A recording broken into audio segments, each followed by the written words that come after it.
தேவ வார்த்தை ஐக்கியத்திற்கு நான் உங்களை வரவேற்கிறேன். நான் ஜெரல் சாண்டியாகோ. நீங்கள் கேட்டுக்கொண்டிருப்பது வாட்ச்மேன் ஜெப போதனைகள். ஜெபிக்கலாம். பிதாவை இயேசுவின் நாமத்தினால் வருகிறோம். தாப்பன நீர் பெரியவர், சர்வ வல்லவர், எங்களை ஆசிர்வதிக்கிற தேவன், எங்களுக்கு தயவு பாராட்டுகிற தேவன், எங்களை கண்ணோக்கி பார்க்கிற தேவன், எங்களுக்கு உதவி செய்கிற தேவன். பிதாவே, நீர் சர்வ வல்லவராயிருக்கிறீர், உன்னதராயிருக்கிறீர், வானத்தையும் பூமியும் படைத்தவர் நீர். பிதாவே, உம்மை நோக்கி பார்க்கிறோம்.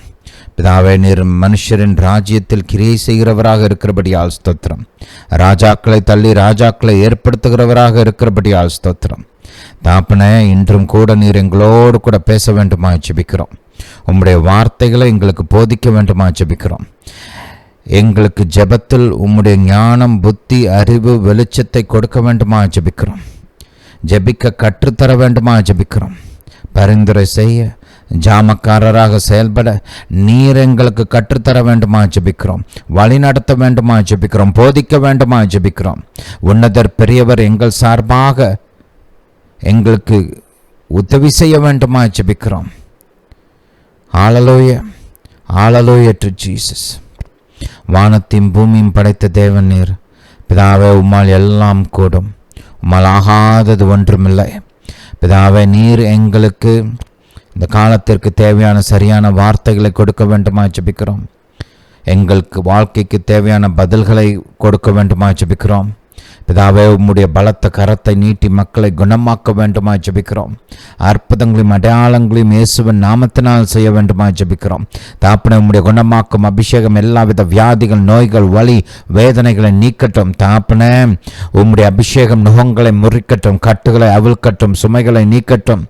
கேட்கிறவர்களுக்கு பலன் உண்டாகட்டும், ஆறுதல் உண்டாகட்டும், சமாதானம் உண்டாகட்டும். தாப்பனே, இவர்களுடைய பொருளாதார தேவைகள் சந்திக்கப்படட்டும். கடன் பிரச்சனைகள் ஒளிந்து போகட்டும், குறைந்து ஒன்றுமில்லாமல் போகட்டும். விடுதலை உண்டாக, பணத்தின் காரியத்தில் விடுதலை உண்டாகட்டும். உம்முடைய சித்தத்தை நிறைவேற்ற ஒரு சுதந்திரம் உண்டாகட்டும். பிதாவே, நீர் பெரியவராக எங்கள் வாழ்வில் வெளிப்பட வேண்டுமா ஜெபிக்கிறோம். பிதாவே, உம்மை துதிக்கிறோம், உமக்கு நன்றி செலுத்துகிறோம். வானத்தையும் பூமியும் படைத்த தேவன் எங்களுக்கு ஒத்தாசை செய்கிறபடியால் ஸ்தோத்திரம். தகப்பன, இப்பொழுதும் கூட எங்கள் இந்திய தேசத்தின் பாராளுமன்ற தேர்தலுக்காக வருகிறோம். தாப்பனே, உம்முடைய சித்தத்தின்படி எங்களுக்கு நல்ல பிரதம மந்திரியை நீர் கொடுக்க வேண்டுமா ஜெபிக்கிறோம். எங்கள் மாநிலம், எங்கள் பட்டணம், எங்கள் கிராமம், நாங்கள் வசிக்கிற பகுதிகள், இந்தியா முழுவதற்கும் தாப்பனே, உம்முடைய சித்தத்தின்படி நல்ல பாராளுமன்ற உறுப்பினர்களை எங்களுக்கு கொடுக்க வேண்டுமா ஜெபிக்கிறோம். துன்மார்க்கர்கள் தடுத்து நிறுத்தப்படட்டும். துன்மார்க்கர்கள் அதிகாரத்திலிருந்து ஆற்றப்படட்டும். பிதாவே, உம்முடைய சித்தத்திற்கு எதிர்த்து நிற்கிறவர்கள் அதிகாரத்திலிருந்து ஆற்றப்படட்டும். தாப்பனே, நீர் பெரியவராயிருக்கிறீர், நீர் உன்னதராயிருக்கிறீர். பிதாவே, நீர் எங்களுக்கு உதவி செய்கிறபடியால் ஸ்தோத்திரம். தாப்பனே, இந்த எலெக்ஷன் முழுவதையும் நீர் பொறுப்பெடுக்க வேண்டுமா ஜெபிக்கிறோம். தாப்பனே, எலெக்ஷன் கமிஷன், தேர்தலில் வேலை பார்க்குறவங்க, ஓட்டிங் மிஷின்ஸ், ஓட்டுகளை எண்ணுகிறவர்கள், அந்த டேப்லேஷன்ஸ், ரிசல்ட்ஸ் அனௌன்ஸ் பண்ணுறது, எல்லா காரியங்களிலும் தாப்பனே உம்முடைய கரம் இருக்கட்டும். நீர் அவைகளை பொறுப்பெடுத்து நடத்த வேண்டுமா ஜெபிக்கிறோம். தாப்பனை, எல்லா விதமான மோசடிகள், ஏமாற்று வேலைகள் தடுத்து நிறுத்தப்படட்டும். தாப்பனை, இந்த எலெக்ஷன்ஸ் நியாயமான விதத்தில், நேர்மையான விதத்தில் நடக்கட்டும். பிதாவை, பூரண பாதுகாப்பு உண்டாகட்டும். தாப்பனே, பிதாவை, நீங்கள் உதவி செய்கிறபடியால் ஸ்தோத்திரம். உம்முடைய கரத்திற்காய் ஸ்தோத்திரம். நீர் எங்கள் மீது பாராட்டுகிற தயவுக்காய், இரக்கத்திற்காய் ஸ்தோத்திரம். பிதாவை, உம்மை துதிக்கிறோம், உமக்கு நன்றி செலுத்துகிறோம். தாப்பனே, அதே போல் அமெரிக்க தேசத்தில் இந்த அதிபர் எலெக்ஷன்ஸுக்காக வருகிறோம். பிதாவை, நீங்கள் எலெக்ஷன்ஸை பொறுப்பெடுத்து நடத்த வேண்டுமா ஜெபிக்கிறோம். உம்முடைய விருப்பத்தின்படி, உம்முடைய இருதயத்தின்படி நல்ல அதிபரை நீர் அமெரிக்க தேசத்துக்கு கொடுக்க வேண்டுமா ஜெபிக்கிறோம். தாப்பனே, உம்முடைய அதிபருக்கு விரோதமான எல்லா பிசாசின் கிரியைகளும் ஒளிந்து போவதாக. நீர் தெரிந்தெடுத்த மனிதனுக்கு விரோதமான எல்லா சூழ்ச்சிகள், சதிகள், மோசடி வேலைகள், ஏமாற்று வேலைகள் இயேசுவின் நாமத்தினால் ஒளிந்து போவதாக. இயேசுவின் நாமத்தினால தேவ சித்தம் அந்த தேசத்தில் நிறைவேறட்டும். இயேசுவின் நாமத்தினால கர்த்தர் தெரிந்தெடுத்த அந்த மனிதனுக்கு விரோதமான எல்லா ஆயுதங்களும் வாய்க்காமலே போவதாக.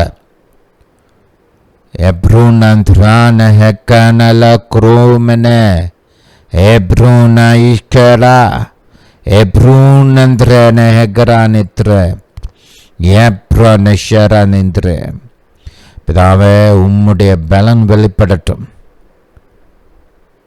உமக்கு விரோதமாக எழும்புகிறவர்கள் அவர்கள் வெறும் மனிதர்கள் என்பதை அறியட்டும்.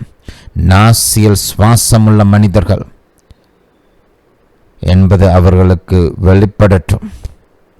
கர்த்தர் பூமியின் ராஜ்யங்களில் மனுஷரின் ராஜ்யங்களில் ஆளுகை செய்கிறார் என்பதை அவர்கள் அறிந்து கொள்ளட்டும். தேவ சித்தத்திற்கு விரோதமான கூட்டணிகள் முறிந்து போகட்டும். அவர்களுடைய சதிகள் ஒன்றுமில்லாமல் போவதாக. பிதாவே, நீர் பெரியவராக வெளிப்படும்படி ஜெபிக்கிறோம். பிதாவே, நீர் எங்களுக்கு உதவி செய்கிறபடியால் ஸ்தோத்திரம். வானத்தையும் பூமியும் படைத்த கர்த்தர் நீர் பெரியவர். நீர் ராஜாக்களை ஏற்படுத்துகிறீர். பிதாவே, உம்முடைய சித்தம் நிறைவேறட்டும். Hallelujah to Jesus. Hallelujah to Jesus. Hallelujah to Jesus. பிதாவே, நீர் எங்கள் ஜெபத்தை கேட்டு பதில் கொடுத்தபடியால் ஸ்தோத்திரம். இயேசுவின் நாமத்தினால் பிதாவே, ஆமென். ஹல்லேலூயா. கர்த்தர் ஒரு சில காரியங்களை இந்த ஆண்டில் நாம் குறிப்பாக கவனம் செலுத்தி ஜெபிக்க வேண்டும் என்று வெளிப்படுத்தியிருக்கிறார்.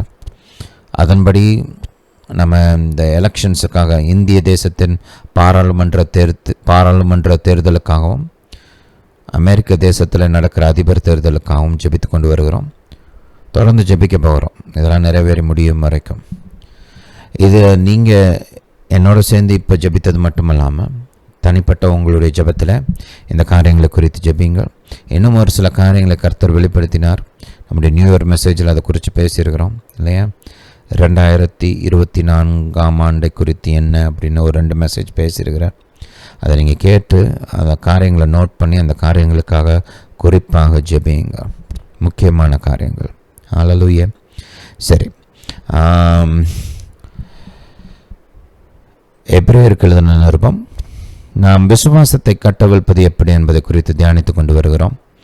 ஏன்னா விசுவாசம் ஜெபத்தின் ஒரு முக்கிய பாகமாக இருக்கிறது. விசுவாசம் இல்லாமல் ஜெபம் வல்லமையுள்ளதாக இருக்காது, பதில் பெற்றுக்கொள்ளக்கூடிய ஜெபமாக இருக்காது. ஒரு ஜெபம் எந்த விதமான ஜெபமாக இருந்தாலும் சரி, ஜெபத்தில் பல விதங்கள் இருக்கிறது. வேதம் நமக்கு அதை போதிக்கிறது. ஆனால் எல்லா ஜெபத்துக்குமே ஒரு சில காரியங்கள் காமன். தேவனுடைய வார்த்தை, விசுவாசம், ஆவியானவருடைய வழிநடத்துதல், இயேசுவின் நாமம். ஹல்லேலூயா. அப்போ உங்கள் ஜெப வாழ்க்கை வல்லமையுள்ளதாக, கனி தருகிறதாக இருக்க வேண்டுமென்றால் நீங்கள் விசுவாசத்தை பயன்படுத்துவது அவசியம். விசுவாசத்தில் வளருவது அவசியம். வாழ்க்கை முழுவதும் விசுவாசத்தில் இன்னும் அதிகமாக வளருவது அவசியம். கர்த்தர் அதை எதிர்பார்க்கிறார். ஹல்லேலூயா. வாசிப்போம். எபிரேயருக்கு எழுதின நிருபம் 11ஆம் அதிகாரம் 6ஆம் வசனம். ஹல்லேலூயா டு ஜீசஸ். விசுவாசம் இல்லாமல் தேவனுக்கு பிரியமாயிருப்பது கூடாத காரியம். ஏனென்றால் தேவனிடத்தில் சேருகிறவன் அவர் உண்டென்றும் அவர் தம்மை தேடுகிறவர்களுக்கு பலனளிக்கிறவர் என்றும் விசுவாசிக்க வேண்டும். ஹல்லேலூயா. இங்கிலீஷில் மஸ்ட் அப்படின்னு போட்டிருப்பேன். விசுவாசித்தே ஆக வேண்டும்.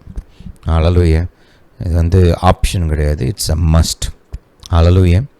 சரி, அப்போது விசுவாசம் இல்லாமல் தேவனை என்னால் பிரியப்படுத்த முடியாது அப்படின்னா நான் அதுக்கு அதிகம் கவனம் கொடுக்கிறவனாக இருக்க வேண்டும்.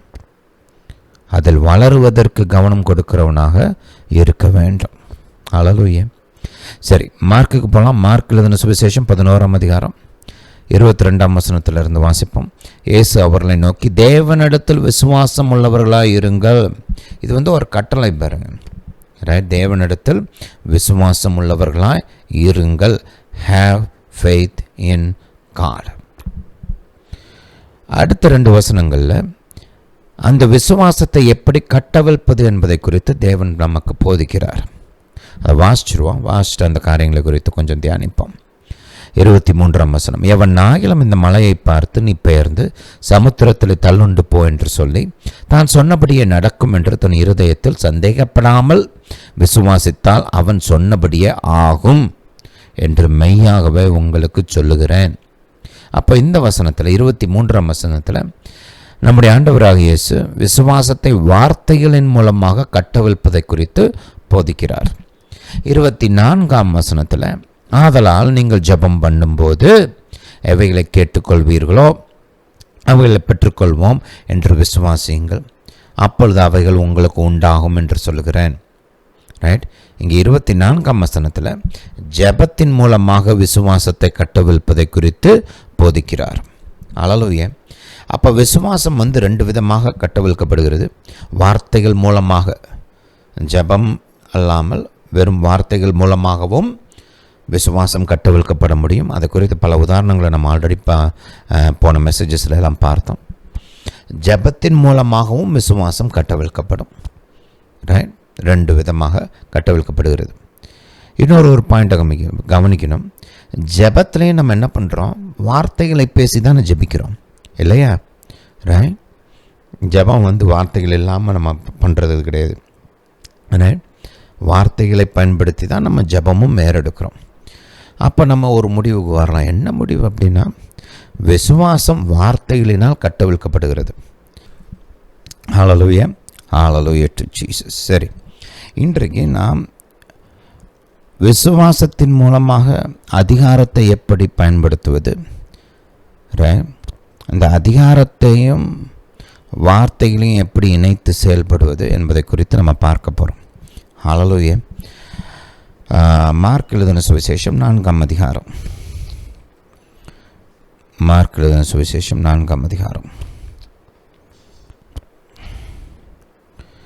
இங்கே நம்முடைய ஆண்டவராக இயேசு ஊமைகள், தேவராஜ்யத்தை குறித்த ஊமைகள்லாம் சொல்லி பல விதமாக போதிக்கிறார். போதித்து முடித்ததுக்கப்புறம் ஒரு கடலை தாண்டி அக்கறைக்கு போக வேண்டிய ஒரு சூழ்நிலை இருக்குது.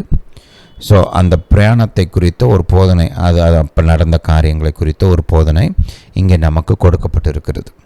அதை கொஞ்சம் கவனிப்போம். 35வது வசனம். ஹல்லேலூயா டு ஜீசஸ். மார்க் 4:35 வசனத்திலிருந்து. ஹல்லேலூயா டு ஜீசஸ். அன்று சாயங்காலத்தில் அவர் அவர்களை நோக்கி, அக்கறைக்கு போவோம் வாருங்கள் என்றார். அவர்கள் ஜனங்களை அனுப்பிவிட்டு அவர் படவில் இருந்தபடியே அவரை கொண்டு போனார்கள். வேறே படவுகளும் அவரோட கூட இருந்தது. இங்கே படவுன்னு போட்டிருக்காங்க.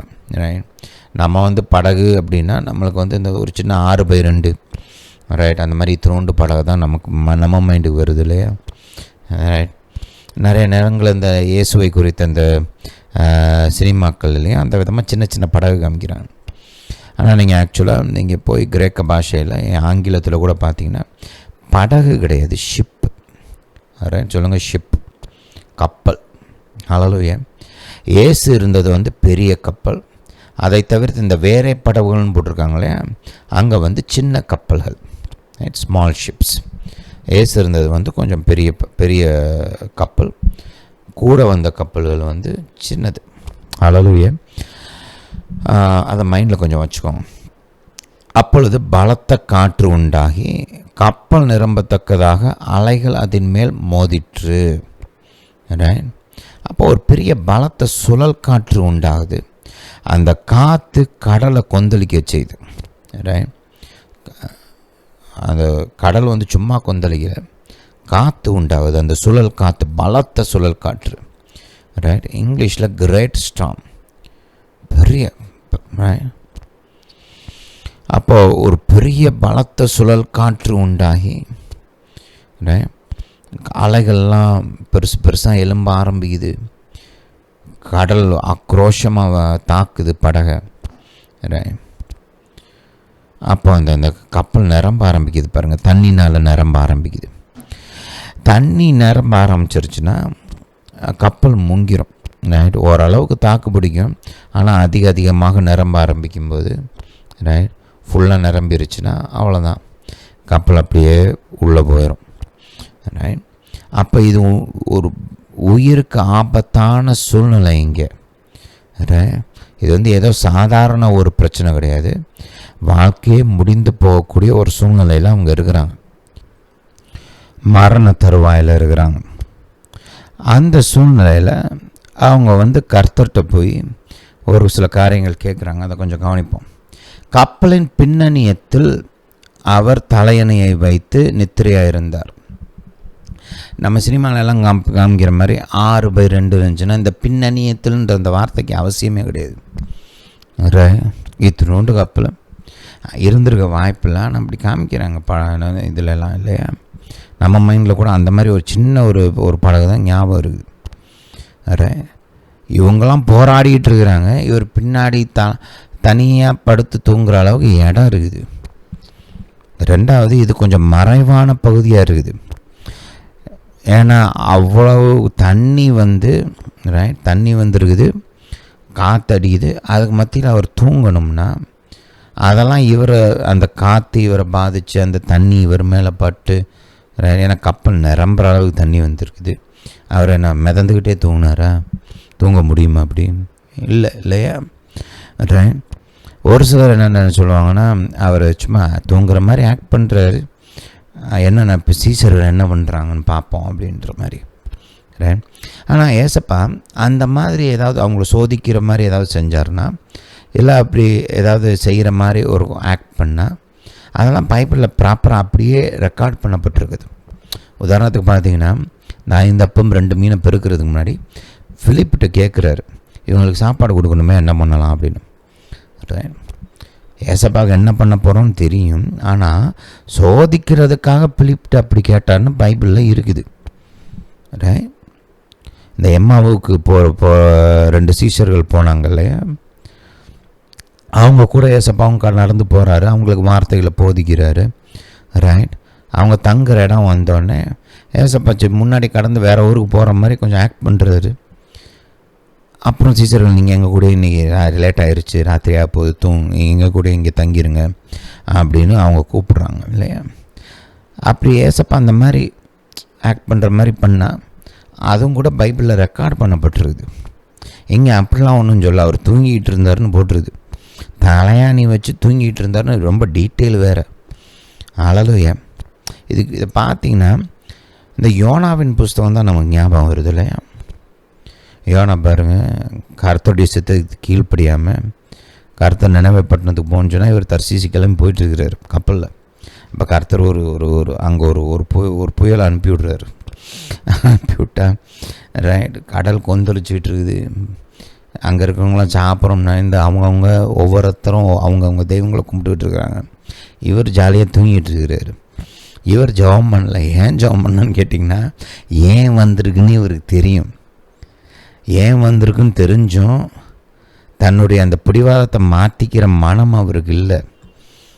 அதனால் கர்த்தரை நோக்கி ஜெபம் பண்ணாமல் போய் படுத்து தூங்குறாரு பாருங்க.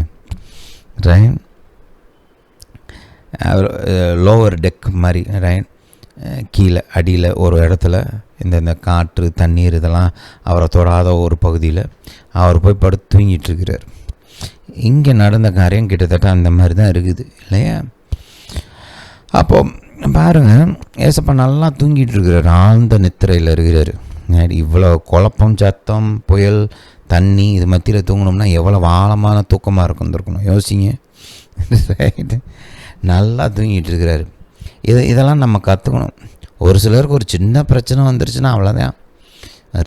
தூக்கம் கெட்டு போச்சு பிரதர், தூங்கவே முடியல. மனசில் ஒரே கொந்தளிப்பாக இருக்குது, பாரமாக இருக்குது, தூங்கவே முடியலன்றாங்க. இங்கே உயிர் போகிற சூழ்நிலை. ஆனால் அதன் மத்தியில் ஏசப்பா எவ்வளோ நல்லா தூங்கிட்டு இருக்கிறாரு பாருங்கள். பேதுருவையும் கூட பார்க்கலாம் நம்ம. அடுத்த நாள் காலையில் தலையை வெட்ட போகிறாங்க. ஆனால் அவர் ஜெயிலில் இருக்கிறாரு, மேக்ஸிமம் செக்யூரிட்டி ப்ரிசன். அந்த மாதிரி ஒரு சூழ்நிலையில் பலத்த பாதுகாப்பு, 16 போர் வீரர்கள், சோல்ஜர்ஸ் இவருக்கு பாதுகாப்புக்கு நிற்கிறாங்க. அப்படிப்பட்ட ஒரு சூழ்நிலையில் நல்லா தூங்குறாரு பாருங்க. தூதன் வந்தால் அந்த ரூம்லாம் பிரகாசமாகும். ரைட், அதெல்லாம் எதுவுமே தெரியாமல் நல்லா தூங்குறாரு. தூதன் வந்து அடிச்சு எழுப்ப வேண்டியதாக இருந்துச்சு, அந்த ரேஞ்சுக்கு தூங்கிட்டு இருக்கிறாரு. ரைட், ஏன்? கர்த்தர் மீது ஒரு நம்பிக்கை தான் இல்லையா? கர்த்தர் பார்த்துக்குவார் என்ன அப்படின்னு. ஹல்லேலூயா. சரி, நம்ம இதெல்லாம் ஞாபகம் வச்சுக்கணும். போராட்டத்தின் சூழ்நிலையில் கவலைப்பட்டு மனம் சோர்ந்து தூக்கம் இல்லாமல் சாப்பாடு இல்லாமல் அப்படிலாம் இருக்கக்கூடாது. பிரச்சனைக்கு கர்த்தர் கையில் கொடுத்துட்டு நம்ம ஜாலியாக இருக்கணும். ஹல்லேலூயா. Hallelujah to Jesus. சரி, கவனிங்க. வேறு படவுகளும் அவரோட எங்கே இருந்தோம்? ஓகே, 38. கப்பலின் பின்னணியத்தில் அவர் தலையணையை வைத்து நித்திரையாக இருந்தார். அவர்கள் அவரை எழுப்பி, போதகரே, நாங்கள் மடிந்து போகிறது உமக்கு கவலை இல்லையா என்றார்கள். என்ன கேள்வி பாருங்கள். ஏதாவது ஒரு பிரச்சனைனா உடனே கர்த்தரை குறை சொல்லக்கூடாது. உங்கள் பிரச்சனை காரணம் கர்த்தர் கிடையாது. அவர் ஒன்றும் உங்கள் மேலே அக்கறை இல்லாமல்லாம் இல்லை. அவர் அன்பாகவே இருக்கிறார். உங்கள் மேலே இரக்கமுள்ளவராக, உங்களுக்கு உதவி செய்கிறவராக, கடும் பிரச்சனை மத்தியிலும் அவர் நமக்கு உறுதுணையாக எப்போதுமே இருக்கிறார். நமக்கு பிரச்சனை வரும்போது எப்போதுமே ஒரு காரியத்தை மனசில் வச்சுக்கணும். இதுக்கு கர்த்தர் காரணம் இல்லை. கர்த்தர் வந்து எனக்கு சத்துரு கிடையாது. கர்த்தர் என்னை எதிர்த்து நிற்கலை. கர்த்தர் என் மேலே பிரச்சனையை கொண்டு வரல. ரைட், என் பாடுகள், என் துக்கம், இதுக்கெல்லாம் கர்த்தர் காரணம் கிடையாது. அதை எப்போதுமே மைண்டில் வச்சுக்கணும். கர்த்தர் என் சார்பாக இருக்கிறார், எனக்கு உதவுவார் அப்படின்ற அந்த எண்ணம் நமக்குள்ளே ஆழமாக இருக்கணும். அப்போ பிரச்சனையின் மத்தியில் போய் கர்த்தாவே என்ன செய்கிறதுன்னு ஞானம் கேட்கலாம், உதவி செய்யுங்கன்னு கேட்கலாம். ரைட், அதெல்லாம் கரெக்டு. ஆனால் அதை விட்டுட்டு அக்கறை இல்லையா, அன்பு இல்லையா, கண் இல்லையா, பார்க்கலையா, உமக்கு தெரியலையா, இப்படிலாம் பேசக்கூடாது. அதுக்கெல்லாம் யோசிச்சு பாருங்கள். எல்லாம் தெரியும் இந்த கர்த்தர். நீங்கள் பிறக்கிறதுக்கு முன்னாடியே உங்களோட நாட்கள் எல்லாம் புஸ்தகத்தில் எழுதி வச்சுருக்கிறாரு. அவர்கிட்ட போய் உமக்கு தெரியலையா அப்படின்னு கேட்டால் அதுக்கு என்ன அர்த்தம்? உமக்கு புரியலையா? சகலத்தையும் அறிந்தவர் புரிந்தவர். அவர்கிட்ட போய் புரியலையா அப்படின்னு கேட்டால் என்ன அர்த்தம்? உங்களுக்காக சிலுவையில் தன்னுடைய ஜீவனையே கொடுத்தவர், ஒரே குமாரனையே அனுப்பிச்சி வச்சிருக்கிறாரு. அவர்கிட்ட போய் அன்பு இல்லையா, இரக்கம் இல்லையா, இதெல்லாம் என்னத்துக்கு? அப்படி கேட்குறதுனால என்ன பிரயோஜனம்? புரியுதா? இங்கே நம்ம சீசரில் பார்க்குறோம். பிரச்சனை ஜாஸ்தியாக இருக்குது. இவங்க முடிஞ்சதெல்லாம் பண்ணி பார்த்துட்டாங்க. எல்லோரும் வந்து பாருங்கள், மீனவர்கள் இல்லையா, அதில் இருந்த அநேகர், எல்லோரும் சொல்லக்கூடாது, இந்த நிறைய பேர் மீனவர்கள். அவங்களுக்கு இந்த படகு பிரயாணம்லாம் ஒன்றும் புதுசு கிடையாது. அதுதான் அவங்க தொழில். அவங்களால முடிஞ்சதெல்லாம் ஆல்ரெடி டைப் பண்ணி பார்த்துட்டாங்க. ஆபத்தை தவிர்க்க முடியல. அவங்க தலைக்கு மேலே பிரச்சனை போயிடுச்சு. இப்போ வேறு வழியே கிடையாது. கர்த்தர் எந்திரிச்சு ஏதாவது செய்யணுன்னா சாக போகிறோம்ன்ற சூழ்நிலையில் கர்த்தர்கிட்ட போய் உமக்கு அக்கறை இல்லையா அப்படின்னு கேட்குறாங்க. ரைட், கர்த்தர் இங்கே செஞ்சதை கொஞ்சம் கவனிங்களேன். அவர் எந்திரிச்ச உடனே அவங்கள திட்டிடலாம், ஆனால் அப்படி திட்டலை. எடுத்துனேன், ஏன்டா உங்களுக்கு விசுவாசமே இல்லையான்னு எடுத்தோன்னே சொல்லியிருக்கலாம். அது பின்னாடி தான் சொல்கிறாரு இல்லையா. ஆனால் கர்த்தர் ஒன்றும் சொல்லலை பாருங்க. எந்திரிச்ச உடனே ஒன்றும் சொல்லலை. ஆனால் எந்திரிச்ச உடனே என்ன பண்ணாருன்னா, பிரச்சனையை ஃபிக்ஸ் பண்ணுறாரு. பிரச்சனையை ஃபிக்ஸ் பண்ணிவிட்டு அதுக்கப்புறம் தான் கேட்குறாரு, எங்கே போச்சும் விசுவாசம், ஏன் இப்படி பயப்படுறேன்னு அதுக்கப்புறம் தான் கேட்குறாரு. ஆனால் என்ன பண்ணுறாரு? பிரச்சனையை ஃபிக்ஸ் பண்ணுறாரு இல்லையா. நம்ம பேதுரு கடலில் நடக்கிறார் இல்லையா, அப்போ கூட பார்க்குறோம். காற்று புயல் இதெல்லாம் பார்த்துட்டு ரைட் பயந்து போய் முங்க ஆரம்பிக்கிறாரு. கர்த்தாவே ரட்சியம் அப்படின்னோடனே கர்த்தர் வந்துட்டு அவன் முங்கிக்கிட்டு இருக்கும்போது, எங்கடா போச்சு உன் விசுவாசம், விசுவாசிச்சிருக்க வேண்டாமா அப்படின்னு முங்கிக்கிட்டு இருக்கப்போ சொல்லலை. தூக்கி எழுப்பிட்டு காப்பாற்றிட்டு உடனே கர்த்தர் கையை நீட்டி தூக்குறாரு. தூக்கி காப்பாற்றினதுக்கப்புறம் தான் கேட்குறாரு, எதுக்கு சந்தேகப்பட்ட நீ அப்படின்னு. ஹல்லேலூயா. இதெல்லாம் கவனிக்கணும். இதெல்லாம் கர்த்தர் பாருங்கள் அவருடைய சுபாவத்தை வெளிப்படுத்துது. பிள்ளைய பிரச்சனையில் இருக்காங்கன்னா அவங்க தப்பே பண்ணியிருந்தாலும் முதல்ல காப்பாற்றிட்டு அதுக்கப்புறம் தான் பாடம். அவன் முங்கிக்கிட்டு இருக்கும்போது போய் பாடம் நடத்துறதில்ல, காப்பாற்றி வெளியில் கொண்டு வந்துடுறார். கொண்டு வந்ததுக்கப்புறம் தான் பாடம் சொல்லி கொடுக்குறாரு. ஹல்லேலூயா. சரி, மைண்டில் வச்சுக்கோங்க அதெல்லாம். அப்போ இங்கே கவனிங்க, அவர் எழுந்து காற்றை அதட்டி கடலை பார்த்து இறையாதே அமைதலாயிரு என்றார். பண்ண ஒவ்வொரு காரியத்தையும் நம்ம கவனிக்கணும். என்ன பண்ணார்? காற்றை அதட்டுகிறார். காற்றையும் கடலையும் சேர்த்து அதட்டல, காற்றை தனியாக அதட்டுறார். ஏன் காற்றை அதட்டுறாருன்னா அதுதான் காரணம். பிரச்சனைக்கு காரணம் காற்று. கடல் சும்மா அதுவாக கொந்தளிக்கலை, காற்று அதிகமாக வீசுறதுனால கடல் கொந்தளிக்குது. அதனால் கர்த்தர் அந்த பிரச்சனைக்கு காரணமான அந்த காற்றை டீல் பண்ணுறாரு, அதை அடக்குறார். ஹல்லேலூயா. இதில் நமக்கு ஒரு பெரிய பாடம் இருக்குது பாருங்க. அநேக நேரங்களில் நம்ம பிரச்சனைகளை சந்திக்கும்போது இந்த வெளிப்புறமான காரியங்களை எப்படி ஃபிக்ஸ் பண்ணுறதுன்னு தான் நோக்கமாக இருக்கிறோம். அதுக்கு பின்னாடி இருக்கிற அந்த பிரச்சனையுடைய வேர், அந்த பிரச்சனையோட அந்த காரணத்தை நம்ம ஹேண்டில் பண்ணுறதில்ல. அப்படி அந்த பிரச்சனையோட வேரை நீங்கள் டீல் பண்ணலைன்னா, அந்த பிரச்சனைக்கான காரணத்தை நீங்கள் சரி பண்ணலைன்னா பிரச்சனை வந்துக்கிட்டே தான் இருக்கும். ஒருவேளை இப்போ அந்த பிரச்சனை தீர்ந்தாலும் அடுத்து வரும், அதுக்கப்புறம் வரும். சில சமயம் பிரச்சனை தீரவே தொடர்ந்து நின்றுக்கிட்டே இருக்கும். ஏன்னா பின்னாடி இருந்து செயல்படுகிற அந்த காரணம், அந்த காற்று, அந்த ஃபோர்ஸ் அந்த பிரச்சனையை உருவாக்கிக்கிட்டே தான் இருக்குது. காற்று நிற்கிற வரைக்கும் கடல் கொந்தளிச்சுக்கிட்டு தான் இருக்கும் இல்லையா? அதனால் காற்றை கர்த்தர் நிப்பாட்டுறார். சில சமயம் பாருங்கள், பிரச்சனைகளுக்கு பின்னாடி பிசாசுடைய செயல்பாடு இருக்கும். பின்னாடி இருந்து பிரச்சனையை உருவாக்கிட்டு இருக்கிறது பிசாசு. அது பலவிதமான பிரச்சனைகளாக இருக்கலாம், உபத்திரவமாக இருக்கலாம். இப்போ பவுல் அப்போஸ்தலனை பார்க்குறோம். அவர் ஒவ்வொரு ஊருக்கும் போகிறாரு. ஒவ்வொரு ஊருக்கு போகும்போதும் அங்கே பின்னாடி போய் பிரச்சனையை பிசாசு உருவாக்குறான். யூதர்கள் மூலமாக பிரச்சனை, புறஜாதியினர் மூலமாக பிரச்சனை, ஏன் விசுவாசிகள் மூலமாக பிரச்சனை, கல்லர்கள் மூலமாக பிரச்சனை, கடலில் பிரச்சனை, பூமியில் பிரச்சனை, எல்லா சைட்லேருந்தும் பிரச்சனை வருது. ஏன் வருதுன்னா பின்னாடி இருந்து பிசாசை செயல்படுறான். யார் கையில் கிடைக்கிறானோ எல்லாத்தையும் பயன்படுத்துறது. அது யூதனாக இருந்தால் யூதனை பயன்படுத்துறது, விசுவாசியாக இருந்தால் விசுவாசியை பயன்படுத்துறது, புறவினத்தார் இருந்தால் புறவினத்தார், கடலாக இருந்தால் கடல். எவனாவது அந்த சைடில் ஒரு திருடன் இருந்தானா அந்த திருடனை பயன்படுத்து. இப்படி கையில் கிடைக்கிற ஆட்களை பூரா பயன்படுத்துகிறான். ஆனால் பின்னாடி இருந்து செயல்படுறது பிசாசு.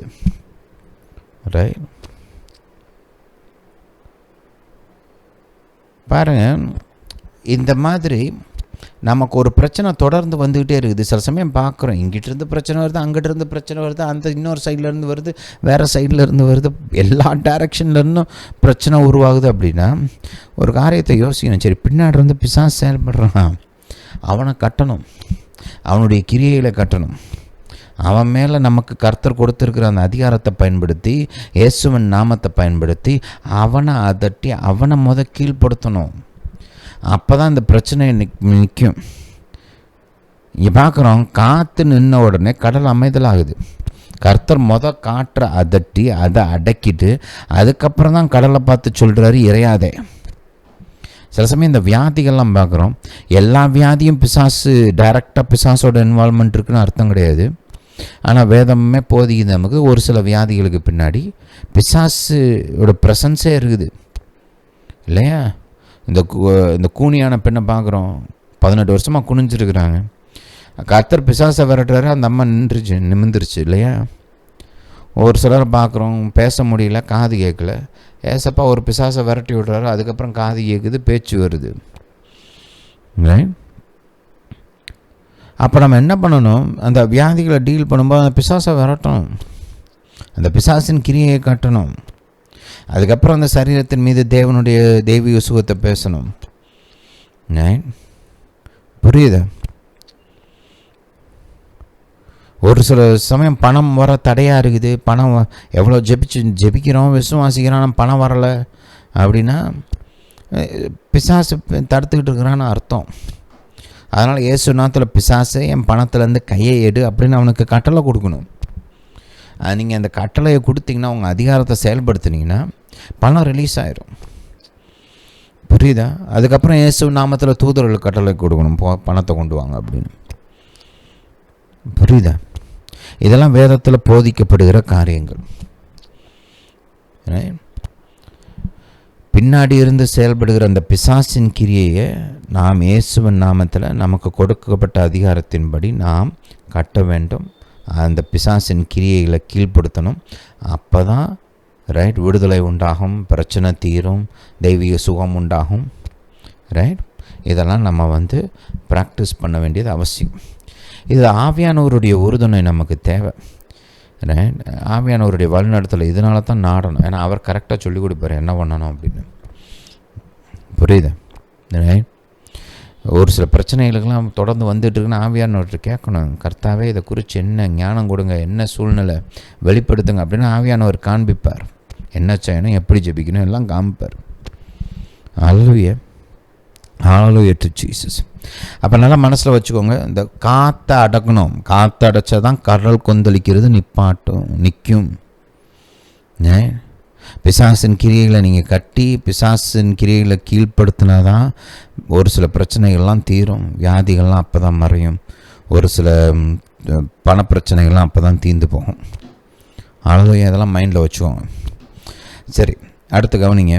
அவர் எழுந்து காற்றை அதட்டி கடலை பார்த்து இறையாதே அமைதலாயிரு என்றார். காற்றை அதட்டினதுக்கப்புறம் கடலை பார்த்து பேசுகிறார், அமைதியாயிரு அப்படின்னு. அப்போ தான் அங்கே என்ன ஆகுது, காற்று நிற்கிது, அடுத்து மிகுந்த அமைதல் உண்டாயிற்று. இங்கே பாருங்கள், நம்முடைய ஆண்டவராகிய இயேசு விசுவாசத்தை பயன்படுத்துகிறார். ஏன் விசுவாசத்தை பயன்படுத்துகிறான்னு சொல்கிறோம் அப்படின்னா, கவனிங்க, நம்முடைய ஆண்டவராகிய இயேசு பூமியில் செயல்படும்போது அவர் தேவனாக செயல்படவில்லை. நம்முடைய ஆண்டவராகிய இயேசு தேவன்தான், கர்த்தர் தான். ஆனால் பூமிக்கு வரும்போது அவர் தன்னுடைய அந்த தெய்வீக மகிமையும் தெய்வீக வல்லமையும் எடுத்து வச்சுட்டு இந்த பூமிக்கு ஒரு மனித சாயலில் மனித ரூபத்தில் நியாயப்பிரமாணத்துக்கு உட்பட்டவராக இந்த பூமியில் மனிதனாக வாழ்ந்தார். அப்போ நம்மளை மாதிரி அவரும் விசுவாசிக்க வேண்டியது அவசியமாக இருந்தது. அவர் இங்கே கர்த்தர் மீது தனக்கு இருந்த அந்த விசுவாசத்தையும் கர்த்தர் அவருக்கு கொடுத்த அந்த அதிகாரத்தையும் பயன்படுத்தி தான் இந்த கிரியையை செய்கிறார். ஹல்லேலூயா. ஒரு காரியத்தை கவனிப்போம், பாருங்கள். ஹல்லேலூயா டு ஜீசஸ். இதை பார்த்து கொஞ்சம் முடிப்போம். மார்க் எழுதின சுவிசேஷ் இல்லை மத்தேயுக்கு போகலாம். மத்தேயுக்கு போங்க. மத்தேயு 21:18 வாசிப்போம். காலையில் அவர் நகரத்துக்கு திரும்பி வருகையில் அவருக்கு பசி உண்டாயிற்று. அப்பொழுது வழியருகே ஒரு அத்திமரத்தை கண்டு அதனிடத்திற்கு போய் அதில் இலைகளை அன்றி வேறொன்றையும் காணாமல், இனி ஒரு காலம் உன்னிடத்தில் கனி உண்டாகாதிருக்க கடவுது என்றார். உடனே அத்திமரம் பட்டு போயிற்று. சீஷர்கள் அதை கண்டு இந்த அத்திமரம் எத்தனை சீக்கிரமாய் பட்டு போயிற்று என்று சொல்லி ஆச்சரியப்பட்டார்கள். இயேசு அவர்களை நோக்கி, நீங்கள் சந்தேகப்படாமல் விசுவாசம் உள்ளவர்களாய் இருந்தால் இந்த அத்திமரத்திற்கு செய்ததை நீங்களும் செய்வதல்லாமல் இந்த மலையை பார்த்து நீ பெயர்ந்து சமுத்திரத்தில் தள்ளுண்டு போ என்று சொன்னாலும் அப்படி ஆகும் என்று மெய்யாகவே உங்களுக்கு சொல்லுகிறேன். என்ன சொல்கிறாரு? நான் விசுவாசத்தை இப்போ பேசி இந்த அற்புதத்தை செஞ்ச மாதிரி நீங்களும் தேவனை சந்தேகப்படாமல் விசுவாசித்தால் இந்த அத்திமரத்துக்கு செஞ்சதையும் செய்யலாம்.